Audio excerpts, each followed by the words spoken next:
They accused you of something you did not do. So you started talking. You added details, corrected small misunderstandings, repeated yourself, and with every new sentence, you looked less certain, less composed, more guilty. That is the trap. Some people do not demand explanations because they want the truth. They demand explanations because they want to place you beneath them, defending your character while they sit comfortably in judgment. The more desperately you try to prove your innocence, the more authority you surrender. There are moments when explaining yourself creates clarity. But there are 7 moments when explanation becomes submission. And the first is the moment most people fail to recognize. 1. Refuse to explain when the question is an accusation disguised as curiosity. Not every question is an honest request for information. Some questions are verdicts wearing question marks. Why are you always so difficult? Why do you think you deserve that position? Why are you suddenly acting better than everyone? Notice the structure. The accusation has already been accepted as fact. You are difficult, you are arrogant, you are disloyal. The only thing you are being invited to explain is why. Niccolò Machiavelli studied political environments in which words were rarely neutral. Questions, promises, and public statements often concealed competing interests. In The Prince, he advised rulers to understand both force and cunning, the lion that confronts wolves and the fox that recognizes traps. This is the fox's moment. Do not answer the assumption buried inside the question. Challenge the premise. Imagine a coworker says, "Why are you trying to take credit for everyone's work?" The common mistake is to panic. "I'm not taking credit. I only sent the report because the manager asked me, and I mentioned Sarah's work and I was going to include everyone else." Now you sound defensive because you accepted the courtroom they created. A stronger response is, "What specific action are you referring to?" Or, "I don't accept that description. State the actual concern." Make them leave the emotional accusation and enter the world of facts. Your action is simple. Before answering any hostile question, identify what you would have to accept as true in order to answer it. If the premise is false, reject the premise. Do not explain yourself inside someone else's lie. By the end of this video, you will recognize the 7 power tests in which explanation weakens your position, and you will know exactly what to say instead. Subscribe to Power and Strategy if you want timeless lessons about power, psychology, and human behavior transformed into practical systems for modern life. Because the next test is quieter and far more personal. 2. Refuse to explain a boundary to someone who profits from its absence. People who benefited from your lack of boundaries will often demand a detailed explanation when you finally establish one. A relative expects another loan. A friend repeatedly calls only when they need help. A manager assigns work after hours because you always accept it. Then you say no. Suddenly, they need reasons. Why can't you do it? What changed? Why are you treating me like this?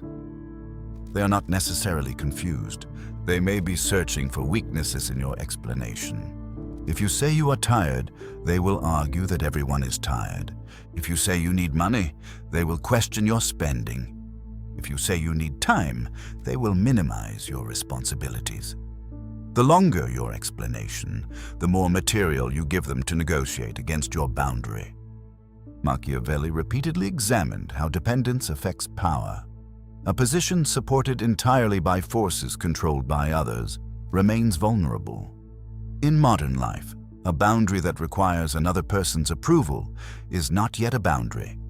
It is a proposal. Consider a controlling friend who demands instant access to your time. You say, "I won't be available tonight." They ask why. You do not need to submit your entire schedule for inspection. Say, "I have other commitments." If they continue, "I've already given you my answer." That is not cruelty, that is self-command. The common mistake is believing that a sufficiently perfect explanation will force an unreasonable person to become reasonable. It will not. Your action. Use one clear sentence. Repeat it once if necessary. Then stop adding information. A boundary becomes powerful when it survives disappointment. Write "My no is complete" in the comments if you are finished negotiating against yourself. But boundaries are not the only place where silence protects you. Sometimes the greatest danger comes after you have already made the right decision. 3. Refuse to explain a decision to people who have no responsibility for its consequences. Everyone has opinions about risks they will never have to carry. They question why you left the job, why you ended the partnership, why you changed direction, why you refused the offer. But when the consequences arrive, those same people will not pay your bills, repair your reputation, or rebuild your future. Machiavelli's political thought focused relentlessly on consequences. He was less interested in how an action sounded in theory than in whether it preserved stability, strength, and survival under actual conditions. This does not mean every decision should be secret. It means access to your reasoning should be proportional to responsibility. Imagine you leave a prestigious position because the environment is damaging your health, limiting your growth, and making you dependent on a dishonest manager. An acquaintance says, "You had such a good job. Why would you throw it away?" The weak response is a 20-minute defense of your private experience. The strategic response is, "It was the right decision based on information I had to evaluate." That is enough. Share deeper reasoning with trusted advisors, affected partners, and people capable of giving informed guidance. Do not turn your life into a public referendum. The common mistake is seeking emotional permission after the decision has already been made. That invites people who lack context to reopen questions they will never help you solve. Your action. Divide people into 3 groups: those directly affected, those qualified to advise, and spectators. The first 2 may deserve an explanation. The third deserves only the decision.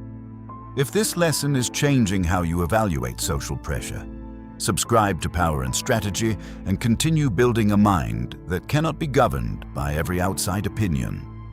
Because the 4th moment is where many capable people destroy their own credibility. 4.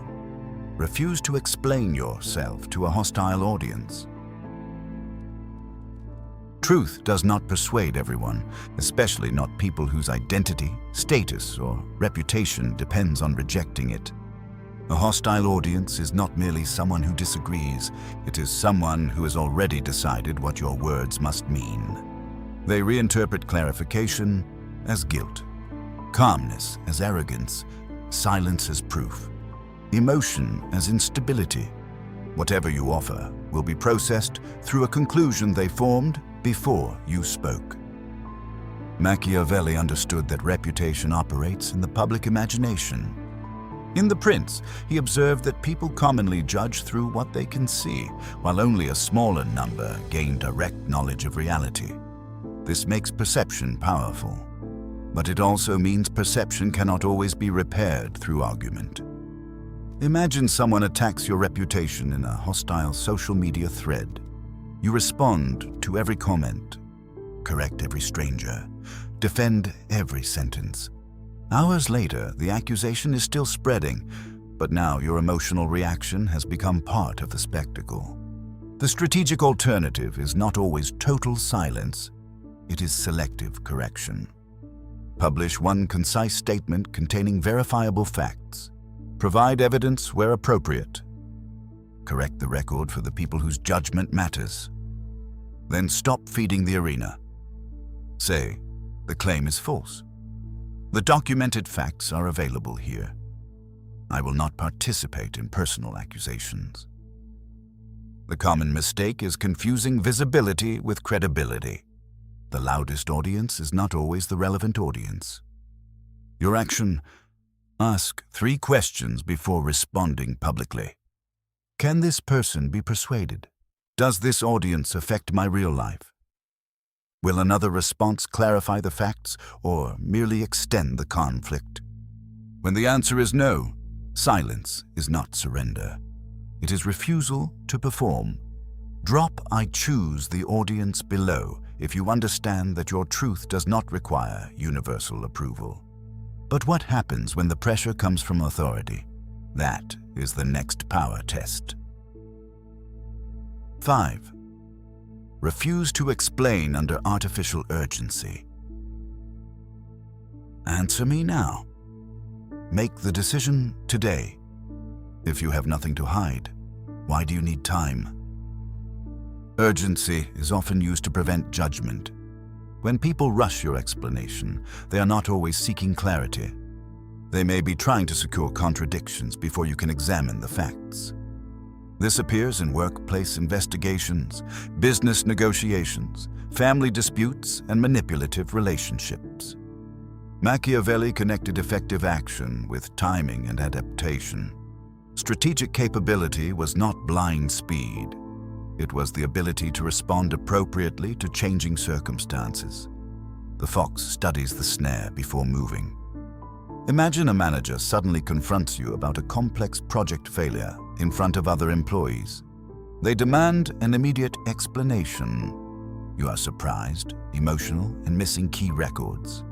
The common mistake is answering from memory, simply to escape the discomfort. One inaccurate detail can later be used against your entire account.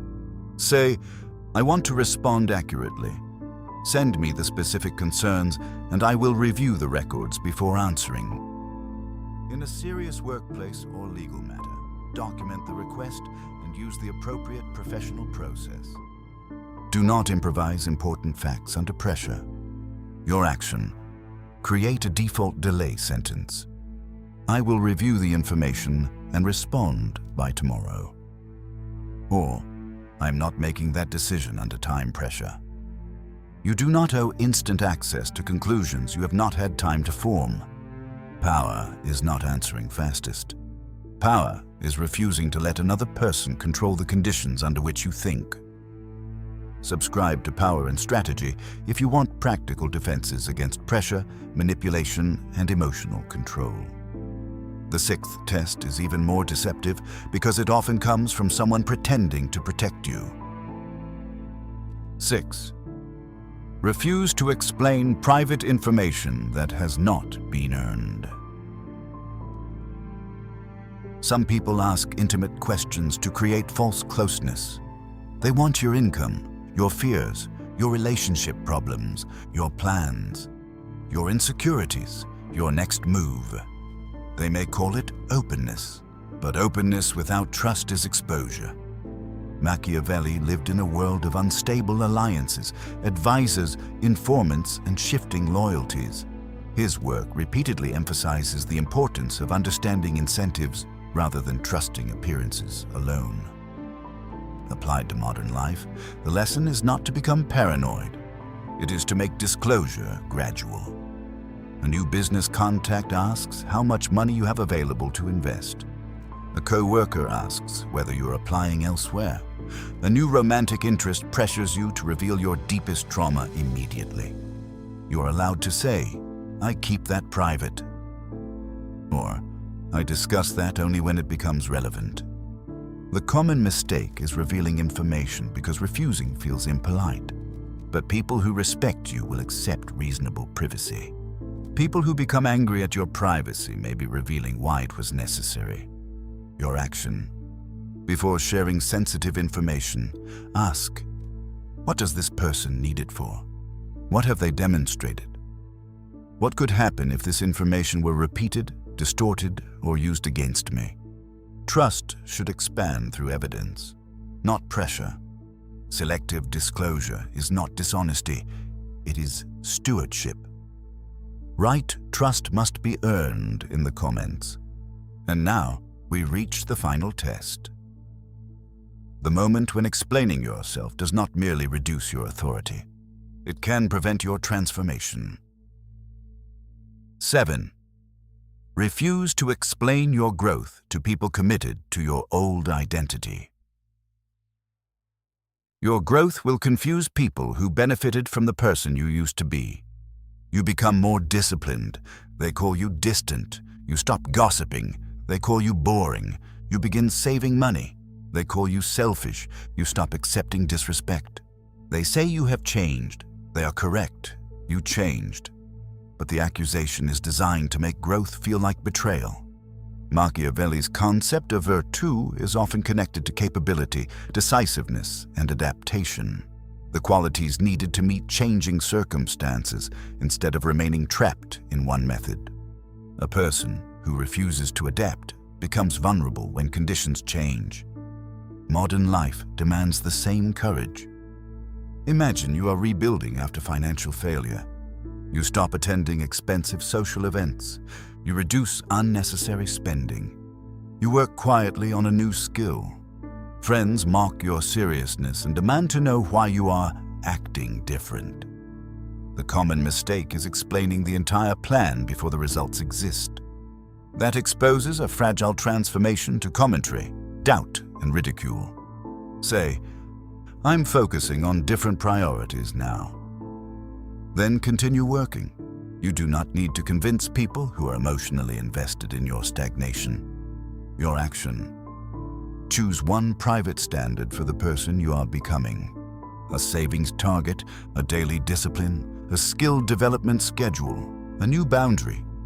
Protect it long enough for it to become part of your identity. Do not explain the seed to people who only respect the tree. These 7 moments are not an excuse to avoid accountability.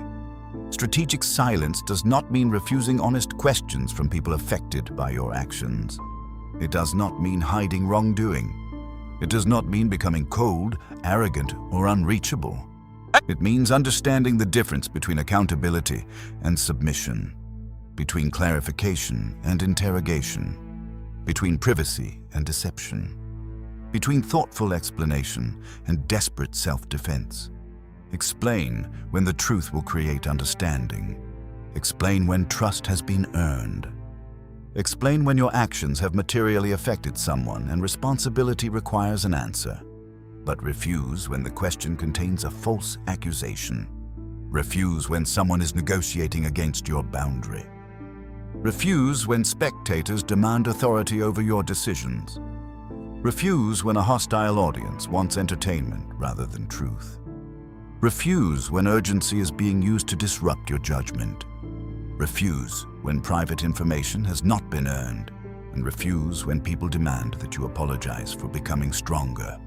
This is the code. Examine the premise. Protect the boundary. Respect responsibility. Choose the audience. Control the timing. Guard private information. Continue your transformation. You do not need to defend every choice. You do not need to correct every misunderstanding. You do not need to attend every courtroom built inside someone else's mind. The person who can force you to explain everything can force you to question anything. Your values, your judgment, your boundaries, even your identity. So speak when speech creates clarity. Present evidence when evidence matters. Accept responsibility when responsibility is yours. Then stop. Let consistency defend what emotion cannot. Let your conduct become the explanation. Let time reveal what argument could not. If you are ready to stop surrendering your authority through unnecessary explanation, write, "I will not defend my growth" in the comments. Subscribe to Power and Strategy for timeless lessons about power, psychology, discipline, and human behavior, translated into practical systems for modern life. Share this video with someone who is exhausted from constantly defending themselves. Then take one immediate action. Write down the situation in which you over-explain most often. Create one sentence you will use the next time the pressure appears. Short, calm, final. This is Power and Strategy, where you stop reacting to every demand and begin governing yourself.